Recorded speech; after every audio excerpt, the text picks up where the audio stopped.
1.5 ലക്ഷം രൂപ വിലയുള്ള വാച്ചല്ലേ? അതിപ്പോ ഞാൻ ഏതായാലും ഇപ്പോഴാണ് എനിക്കൊരു സമാധാനം ചെയ്ത് ഞാൻ റെഡിയാക്കി തരും. എനിക്ക് 1.5 ലക്ഷം രൂപ വിലയുള്ള എന്റെ വാച്ച് എനിക്ക് ഇപ്പൊ കിട്ടണം. ഒരു അതെ, ഇത് ഈ വാച്ച് ഉണ്ടല്ലോ, ഇത് കല്യാണത്തിന്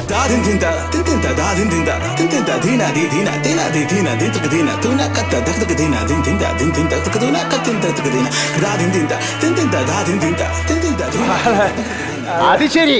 എന്റെ 1.5 ലക്ഷം രൂപ വിലയുള്ള സ്വർണത്തിന്റെ സൂചിയുള്ള വാച്ചും കെട്ടിക്കൊണ്ട് നീ കല്യാണത്തിന് പോയില്ലേ? അതൊരു കൊതിക്ക് കെട്ടിക്കൊണ്ട് ഒതുക്കി കെട്ടിക്കൊണ്ട് വന്നത് പൊതിച്ചോറൊന്നും അല്ലല്ലോ.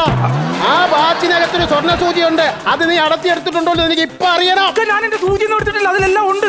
അത് സൂചി ഉണ്ടെന്ന് എനിക്ക് വിശ്വാസമല്ല, എനിക്ക് ഇപ്പൊ അറിയണോന്ന്. എന്ന് പറഞ്ഞപ്പോ ഞാൻ ഈ ഇടത്ത് മോഷിച്ച പോലല്ലേ സ്വർണ്ണം ഉണ്ടാക്കി വെച്ചിരിക്കണം.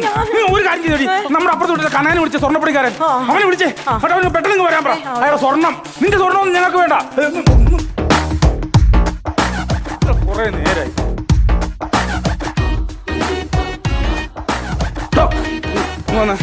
താക്കു 2-3 പ്രാവശ്യമായി ഇവിടെ കയറി ഇറങ്ങിട്ടു ഒരു വാക്ക് സംസാരിക്കാതെ വിട്ടത്തിൽ മറന്ന് നോക്കിക്കൊണ്ട് പോകേണ്ട കാര്യം എന്താ? ഞാൻ സമയം നോക്കൂല്ലേ? സമയം നോക്കണം. ഇതൊരു കടയാണ്, ഒരു വാച്ച് കടയാണ്. ഇതെല്ലാം പലതും പല സമയമാണ്. മനസ്സിലായോ?